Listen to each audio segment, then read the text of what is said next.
Oh, good.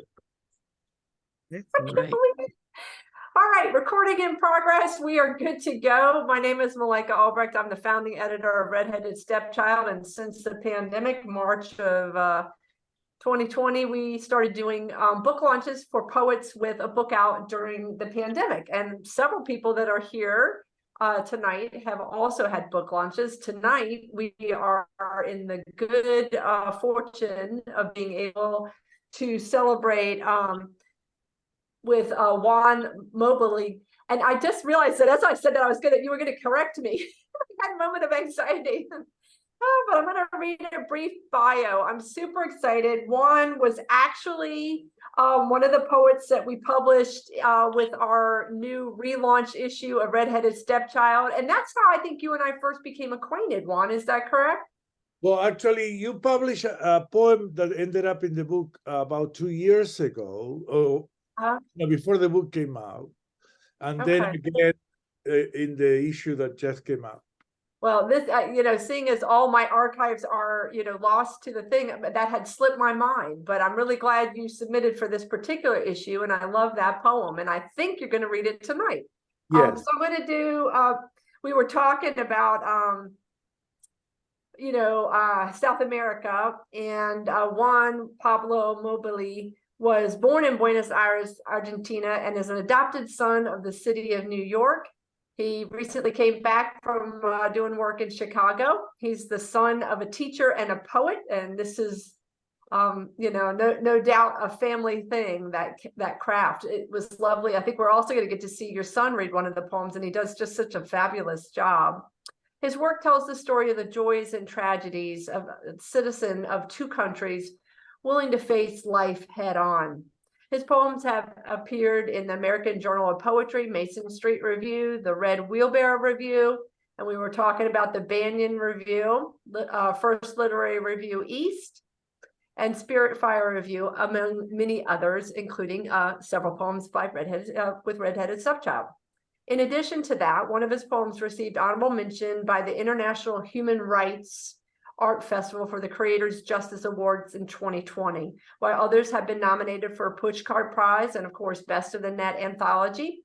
He's also written I'm interested about this because we're going to have a husband and wife team back to celebrate this book, but they co-wrote a chapbook of poems in Madalasa. I forgot to ask, how do we put Madalasa Mobili?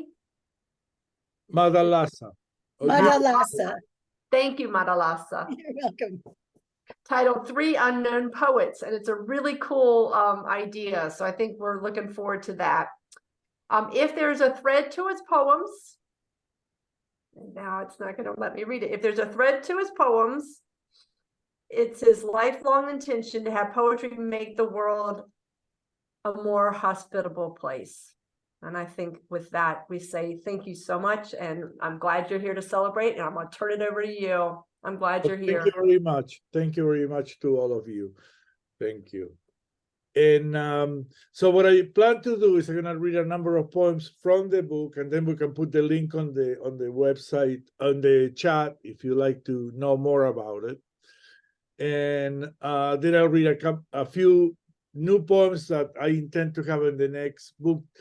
I have a would-be manuscript right now, an intention more than a finished product. And I wanted to say, because she's here, Sean Aveningo is the publisher from the Poetry Box, and I published Contraband, my chapbook, with her, and I will ever be thankful to you, Sean, for that. All right, so let me start with the poem that gave title to the book, called Contraband. And like I said in the bio, you'll see a lot of it is about. I don't so much write about the past as I go back to the past to find out what I missed or what I need to reconcile myself with. Right? Not quite the same.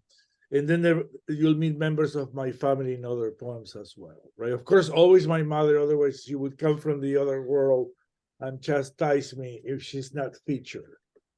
So this is called Contraband. I'm putting my stopwatch on just to make sure I do 20 minutes only. I come from a place where everything was banned. Whatever was made of red and billowed, and the words that could inspire solidarity. What was prohibited included songs, the length of hair, skirts, and sorrows, the extent to which a body may love another body, visiting countries more welcoming than ours, the study of psychology if Freud and Jung were taught, protesting injustice or high prices in the streets, and mothers walking silently in circles, hoping their daughters and their sons would be returned. When you live in places where a deep breath may someday be outlawed, learning to hide what you might think is an imperative. You become savvy about carrying suitcases with false bottoms and paying attention to moon cycles before you load the truck for the night drive over the mountain. You must learn to master all sorts of contraband. Neatly fold the newspaper you leave between you and the stranger sitting on the same bench of a certain park, or memorize a password that signals it is safe to shake hands. You learn to master contraband, but nothing will be sadder than a secret you cannot shout. Thank you. I'm going to read a poem about my grandmother, Victoria. And this, like you, Regina, I was lucky enough that year to get nominated for the Pushcart for this. Victoria. My grandmother belonged to the tribe that wanted peace. My brother and I wanted war. We stalked the magnolia, hunted the lemon tree. The only thing that was abrupt about her was her silence, a precipice from which our loud talk jumped off to its death. She knew that patience won sieges, so she seeded green grapes, peeled them with her fingernails, cut them in half, and set the bowl at the main gate to appease the barbarians. Thank you. This is a self-portrait of sorts. It's called The Witness. You're hearing okay, right? Is the pace okay? The Witness. Someone was knocking on my door, and when I opened it, I found myself dressed in a cheap suit, still in my 20s, holding a copy of The Watchtower. Imagine my surprise. I always fancy myself a semi-atheist, and here I was, facing myself as a young man, driven, enthused with saving my soul. The young me seemed startled too, but didn't quite recognize me. He made a comment about the similarity of our accents, but did not realize it was only the tip of the proverbial iceberg of how much we had in common. Given that when either one of us spoke, it was always myself talking, I did not interrupt them. And I reserved my sarcasm for the next person who might peddle at my door. All I said was no, just no. Nothing about not being interested or mentioning that he caught me in the middle of an orgy and he was welcome to join us, to frighten him back to the van parked in the driveway. I did not aim a single dart of cynicism at this kid. He stood in front of me in silence, struck by what to do with the gentle but firm response of an older man who looked quite familiar. He said goodbye, and so did I, but added good luck, which seemed to surprise him. As the van pulled away, the driver turned to him and seemed to say something, but the young me did not respond. I wondered if it finally dawned on him that he had met himself the way he actually turned out. Thank you.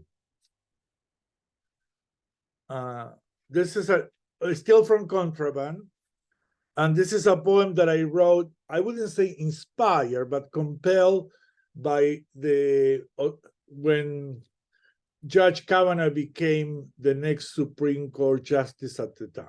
Okay, compelled, not inspired. It's called They Thought They Were Angels. Those were the years when the flying Panini brothers would soar onto the modest void of their small tent, holding a rose stem between their teeth like a bear carries her cubs. As imperfect as they were, they thought they were angels. On the ground, they were fallible creatures, but in mid-air, they felt holy. Like hummingbirds God made with his own hands. Those were the years when young women came back from the prom with their brand new dresses ripped under their coats after some holy boy dropped them off at their homes. You could see them driving away drunk and laughing down the street and disappear into a darkness that would last forever in the young girls' hearts. Those were the years where all of God's voices led us to silence, to admire men because they seemed to glide under the circus tent, unimpeached by conscience or society, under their tiny capes. And now they are beginning to fall one at a time, like the fruit of a misshapen tree that finally dies, like impostors with wings who thought they were angels. Thank you. All right, so this is one of the poems that Malaika was generous enough to publish. It's called Praise. Just a moment, it came out to me at outside an airport. Praise. It's dedicated to my wife, Madalasa.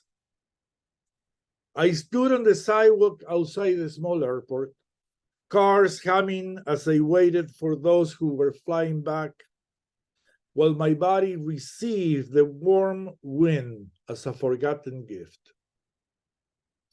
If the wind could taste like anything, it would taste like honey, or a hint of honey, or even a faint leaf of mint at the bottom of a cup. Bodies are like dogs that every night sleep outside and every morning are ecstatic because they thought they'd never see you again. Like the Mexican grandparents who blossom into smiles when their granddaughter comes out, so happy in her white dress with red roses the size of red roses. For all I know, they have only been apart one day, but they received her as one receives beauty for the first time.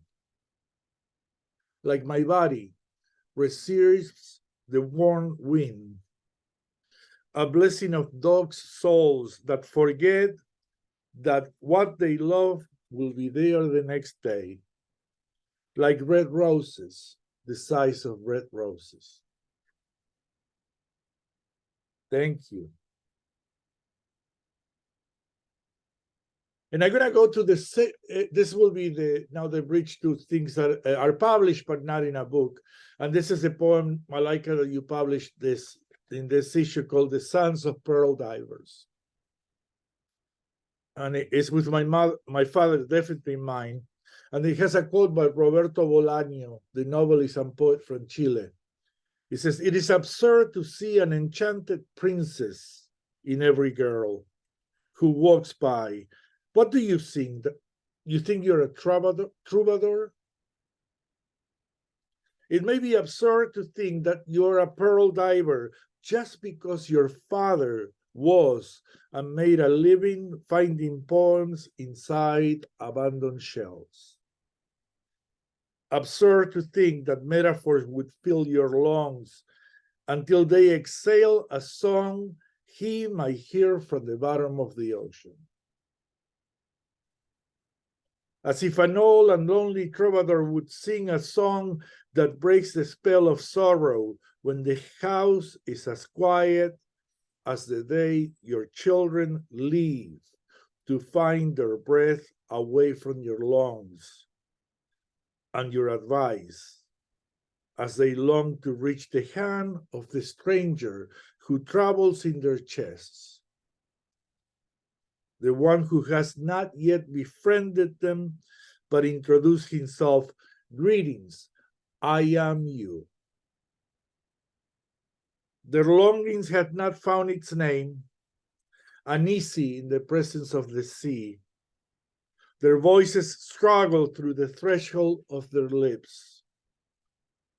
Even a stranger recognizes what is familiar. How far you will have to swim to find your pearl. How deep you'll need to dive to meet your father. Thank you. Can I do a few more, Malaika? I'm doing okay. Okay, good. Yeah, you're great. All right, good. You're still with me? I mean, you're not like going, oh my God, he'll go forever. Okay, good. No, keep going. This is probably the poem that will give title to my next book. Is called I Think of Moons. I think of moons I witnessed back in Buenos Aires, but I can't remember any. I wonder if I ever looked upward to our beleaguered sky, if the ground so troubled had to be watched at all times, or if we were afraid to stumble on another body so still it became invisible. So many lost in the middle of the night, our lanterns so faint, we could only imagine the sidewalk. My heart beating so hard as an adolescent's does. Our minds neglecting moons was a sign of the danger that surrounded us. Our failure to acknowledge what lit up our risky work at night, carrying flyers to paste on city walls, not knowing even then that a moon, indifferent and bright, was blessing us. Thank you. Okay. I just want to time myself. Okay, great. This is a poem for my father. It's called To Understand Your Father's Sky. And it's the title and the first line. To understand your father's sky, don't look upward, but bring your gaze down to the soil that was disturbed. The small hill rising over what my father buried and covered hastily, because dictatorships are not ideal times for gardening. And the books to which he gave their sepulture had to be hurried from my shelves, driven in a taxi to the garden at his father's house, where he dug the cold earth with an old shovel that resisted and then conceded to be a grave for the text of revolutionaries. Only months after I left the country, his company, and the garden where once my brother and I play, and only the magnolia roots left under the ground.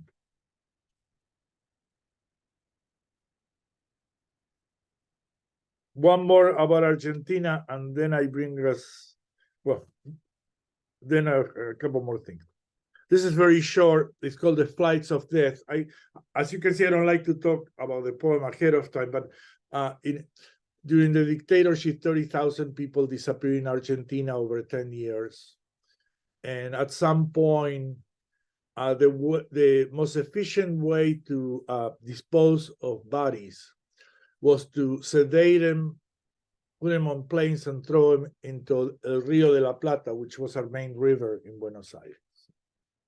And this is about my best friend who I know suffered that fate. The Flights of Death. When I heard you were thrown out of the airplane, flying low over El Rio de la Plata, I wonder if my tears would take as long to dry as the marrow of your bones. Thank you. And I'm going to read two more, and then I'm going to introduce my son on video who will read another one, and then I'll do one last one about my mother, because my mother is saying, how come you don't have more poems about me? This is recent. It's called Zooming with My Doctor. Probably I'm not the only one that has to Zoom with your doctor. Right? I tell my doctor I am certain I've come down with a bad case of nostalgia. But he believes that tests will show I suffer from acute melancholia. That's why you gain some weight, he says. He's convinced my body lacks the enzymes to dissolve the regrets I write about. And he urges me to consider cutting down on the number of poems I scribble. I am aghast that my physician thinks the most human of my ways may be a compulsion, subject to treatment by word fasting or the renunciation of my craft. But I'm polite, like my mother instructed. I nod, pretending to appreciate what my soul warns me will be my death, the end of my heart keeping my indifference at bay. And I smile the way my mother did when they told her not to feel so much, as if a rose would voluntarily surrender all its petals, convince herself she would still be a rose.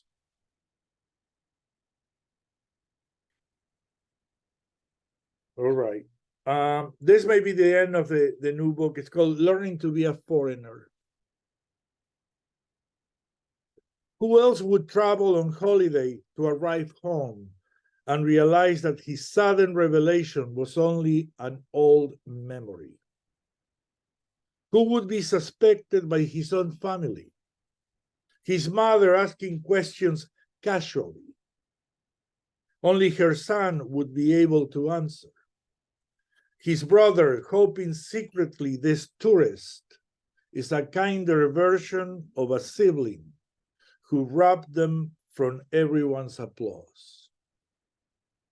But it all starts to make sense when he stands before the window of his long-gone favorite bookstore, when he notices that the man on the reflection, old enough to be a grandfather, did not live here anymore. Sorry, did not live here before.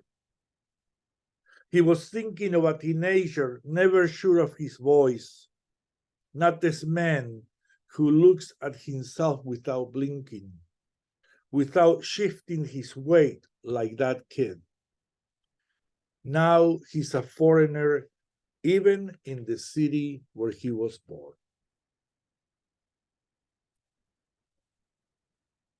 All right. And now it's time to introduce my son.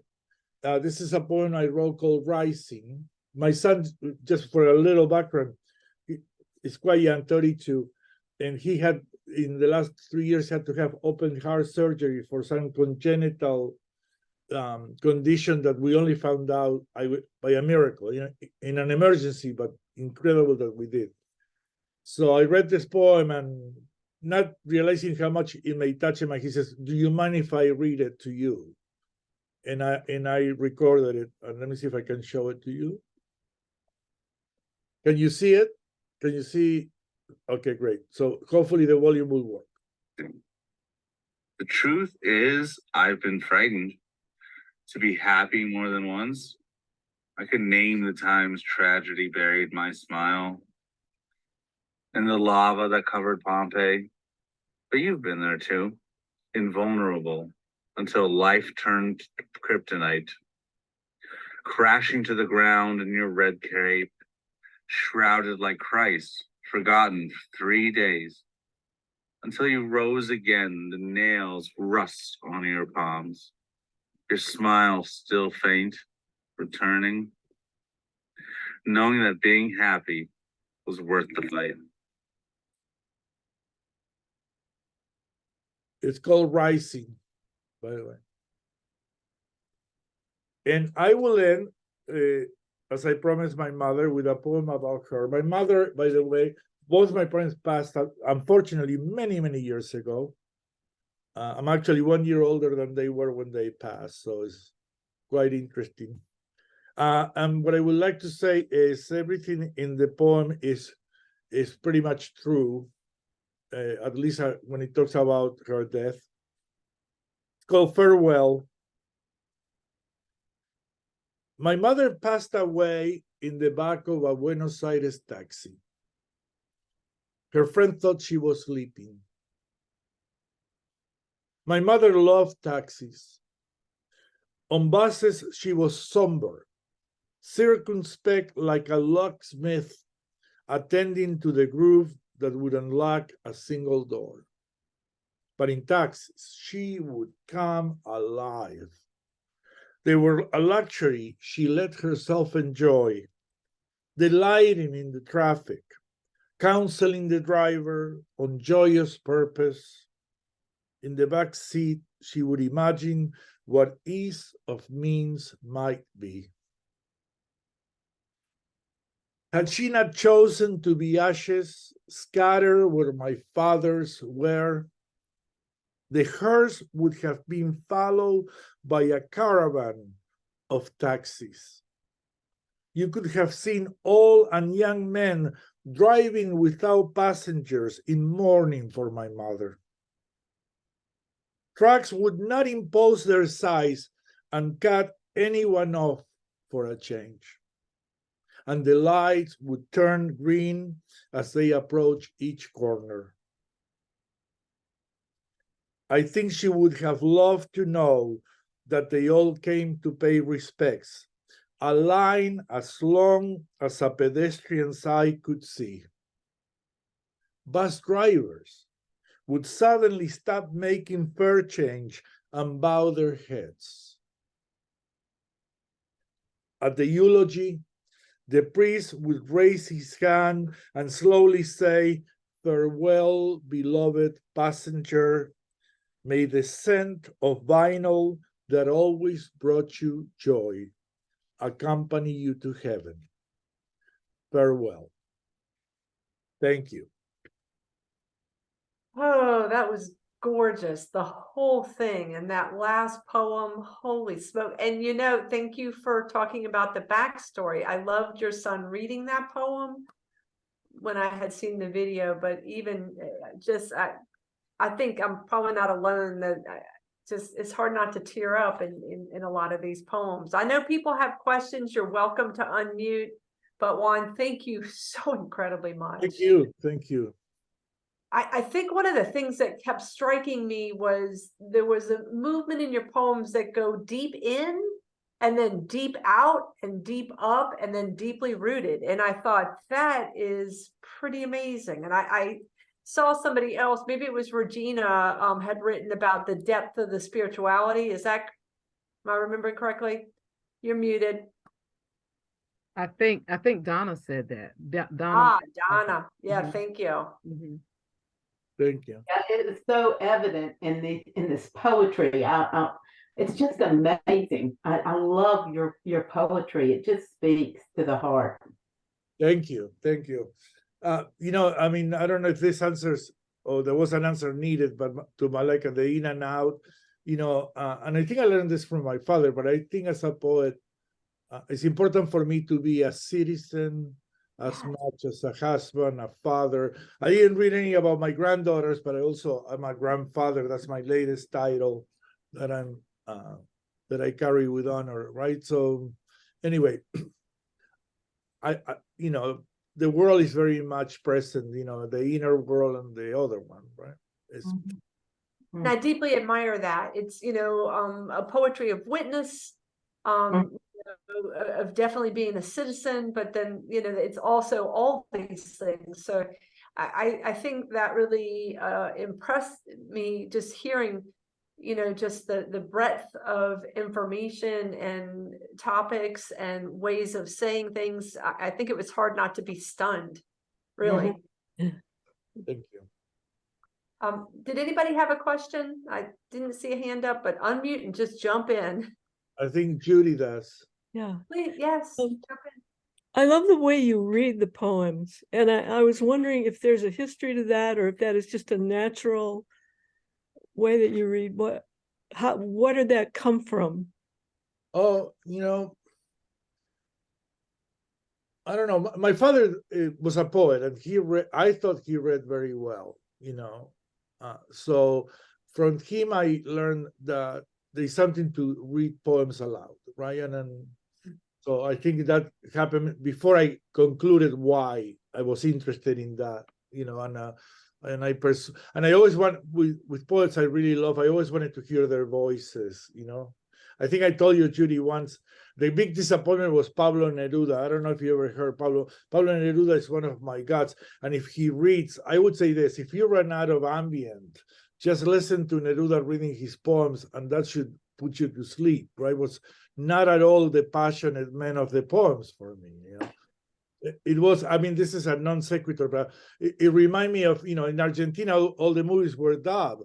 For instance, when I saw Casablanca for the first time in the US, I couldn't believe he didn't have a Mexican accent, his voice was so different. So there's something about voices that always interests me, right? And to this day, I would say, if I'm, part of my revision is to read the poem aloud. That's when I realize where it stumbles, where it comes. I don't know. Does that make sense? Mm-hmm. And I don't know if I answer your question, Judy, but Yes, thank you. Thank you for that question, Judy, and thank you for the answer. Mary Lou, you had a question as well? Yes. Hi, Juan. hello, Mary Lou. Hello. So I have a question. Do you play a musical instrument? I do. I've done everything around music except an instrument. I used to write musical reviews from magazines, articles, and I have a lot. My wife can attest to it. In ungodly big collection of music, but no, I don't play an instrument. Okay, I was just wondering, because when you read, it's almost like you're scoring music with your hand. And I don't know if you've ever watched Ellen Bryant Voigt read, but she does the same thing, and she plays the piano. So I was wondering if there was a correlation with that. What I could tell you is that I really care about the cadence of the line. I mean, I will sacrifice, even between you and me, some truth in a line just to get, of course, that kind of have that cadence, you know what I mean? And whatever it is. And it's free verse. Also, I think that my cadence is closer to tango, Argentinian music. Okay, that makes a lot of sense. Very cool. Yeah, not literally, but there's a, yeah. Buenos Aires people talk. There's a, that's kind of. Yeah, I can hear that totally. Thank you. Fabulous question. Thank you for that. And I think that it is always a curiosity when you hear a musicality in people's work. It's nice to hear kind of, do you have a musical background and I love that informing. Karen had a question. Juan, would you talk a little bit about your writing practice? How do these poems come to you? Well, let's see. Most often than not, what I do, I mean, sometimes I literally wake up with a line in my mind, and I wake up with a line because there's a music to it. That's what makes me remember it.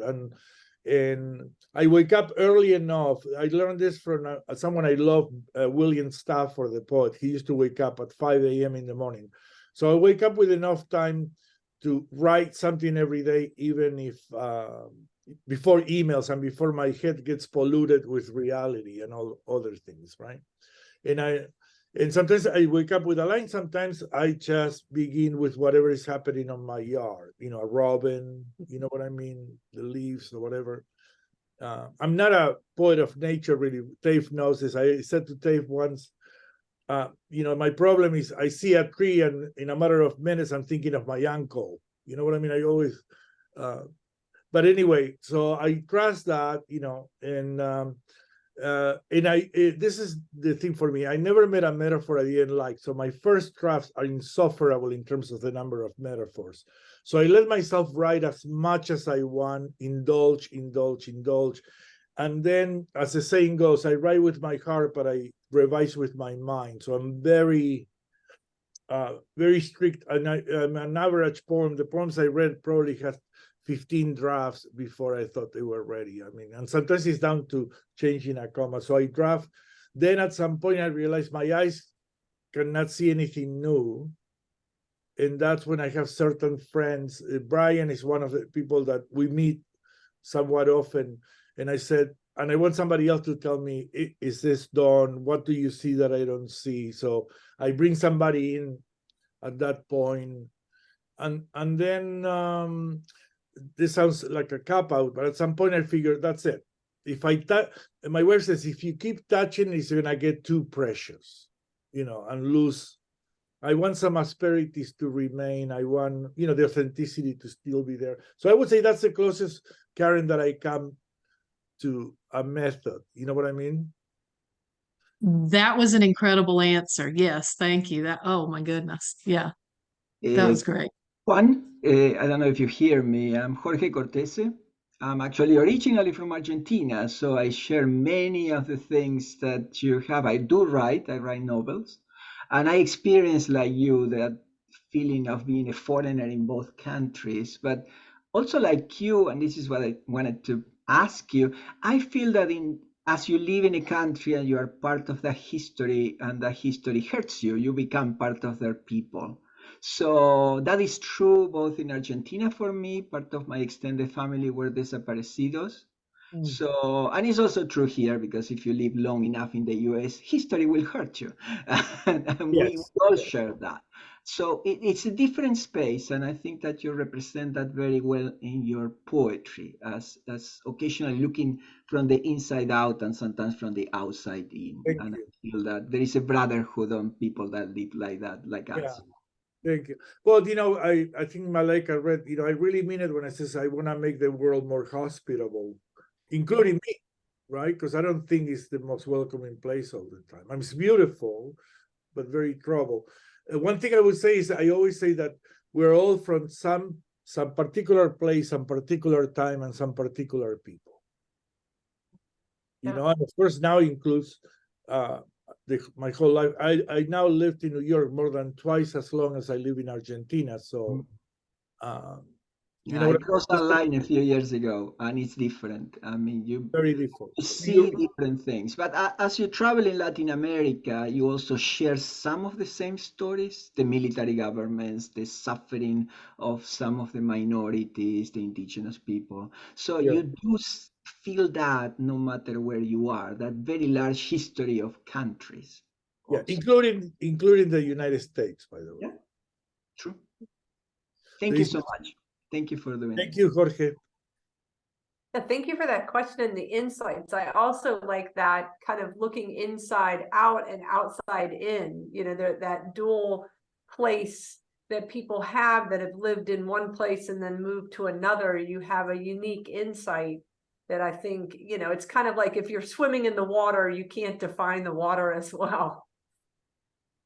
Exactly, exactly. Yeah, I think it's interesting because I don't feel it's a sentence, right? But I really feel there was Facundo Cabral, Jorge, you know the name, a great singer and poet from Argentina. A famous song of him was "Ni soy de aquí, ni soy de allá." I'm not from here, nor from there. You know, and so there is that. You're from both, and you're from none. You know, you're quite not like everybody else anywhere. But I don't mean it like, you know, a curse. It's just a condition, right? I've lived twice as long in this country as I did in my homeland, or no, just over that twice. So yes, it's the same. And you go home and you are an adult, quite an elderly adult, as Yeah. opposed to the teenager that left. Yes. But inside you, you feel like the teenager because there you are in that country. Right. The city changed and you change, right? Yeah, yeah. And I wanted to also say I really was struck by the similarities. It's like you're writing about your country's deep history and your experience, but I've been immersed in World War II Malaya because I'm writing that. And the images, you're so tenderly passionate about the magnolia flowers and those peeled grapes. And I feel that too. And from that time and the stories that I'm writing from, my parents and so on, and yet the bodies. Yes. And both of those things are equally real because we're all human. And it's just fascinating that it's so similar, even though it's on the other side of the world. So thank you for your poems. They're Thank beautiful. you. And remind, tell me again, what is your original country or the first one? Malaysia. Malaysia. Thank you. Thank you, Shamala. Do we have any other questions? And I realized I neglected to get names for open mics, so we will do so. Steve, yes, please ask away. I would also like to say, Juan, thank you for your insightful honesty and reverence for community and place and justice, and as you portray the work of the artist. I would suggest that I grew up in a rural area and now I live in an urban area, and it is just as poignant to hear your stories and affection for your home country as I have for my rural upbringing. So I think the metaphors you make are apropos to persons, not only foreigners in this country, but foreigners in our homeland. So I thank you for that. And you encourage and delight and inspire me.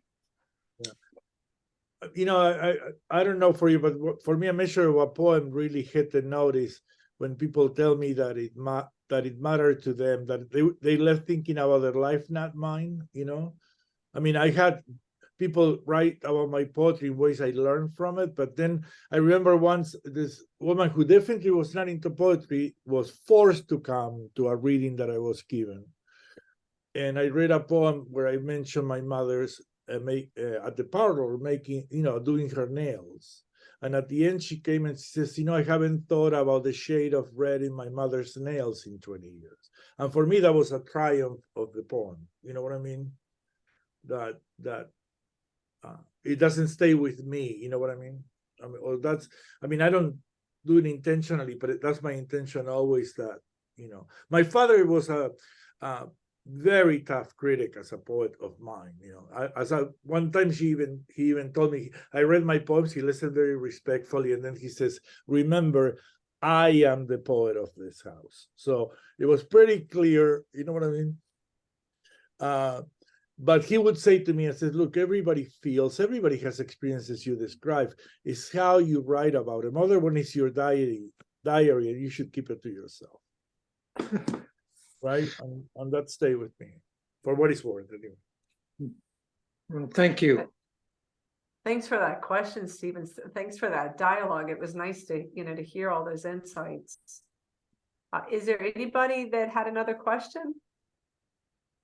All right, can we take a moment just to say, Juan, thank you. That was amazing. You're gonna have so much fun reading the chat section. I'll be sending it to you because Please do, please do. there's so much there that you really need to see.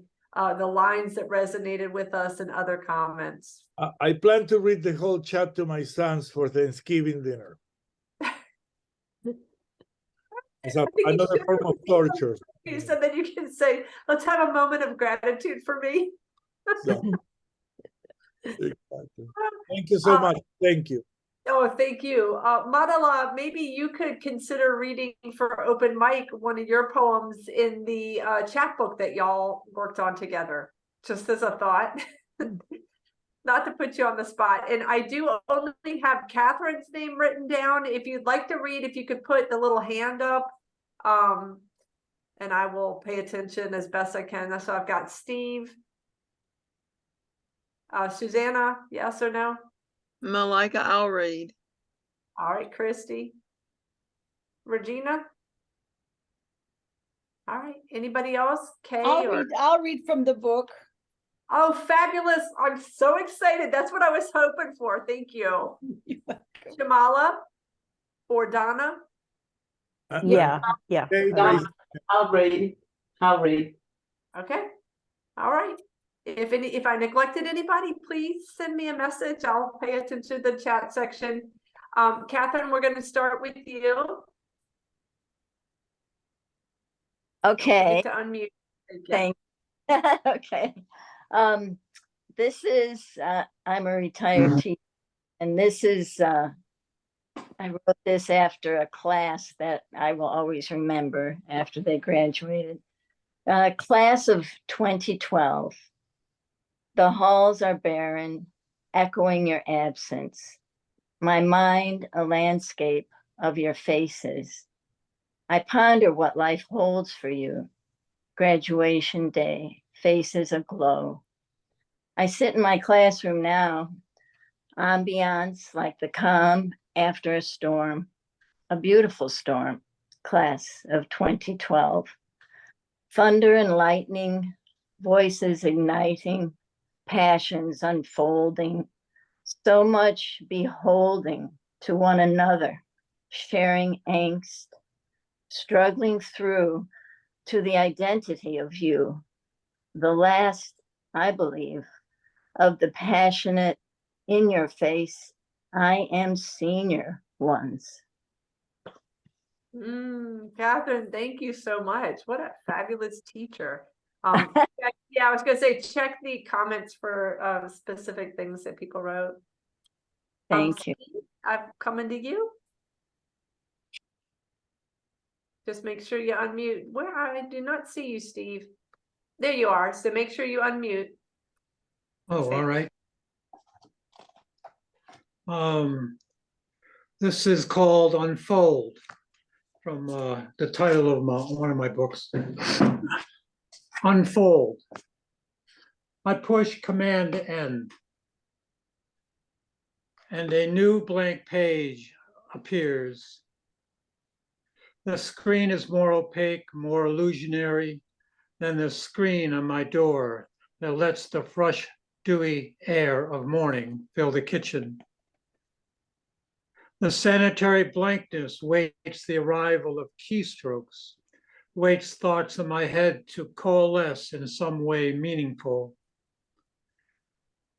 Leaping synapse to synapse, linking syllable to syllable, to express purpose, passion, like a recipe, a prayer. I try to track the movements as if 1,000 chimps are swinging randomly through the treetops of their mountain home before the early fog has lifted. Though I feel the urge, endeavor speech, I see no pattern, I discern no path. Now, just now you appear, bright in my unfocused memory, a point of light towards which I turn in recognition, in hope, ready to let the drama of day unfold, unencumbered, unafraid. Oh, beautiful. Thank you, Steve. Yeah, I've oftentimes said we do have the best open mic. I'm not going to go ahead and say it again. Susanna, if you would, yay. Don't forget to unmute. Okay, so this one was written in response to the proliferation of guns in the United States and also the proliferation of right-wing politics. And it's titled, 1 in 3 American Children is a Potential Gun Hilder. A bunch of us are lazing around after dinner downtown, savoring dessert and talking about when we'll need guns, conspiracy theorists at the door.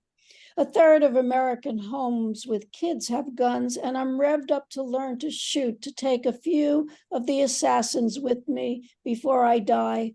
But a few days later, I've calmed down. Do I really want to travel to New Jersey for lessons, guns so leaden to hold when I don't even carry a heavy purse?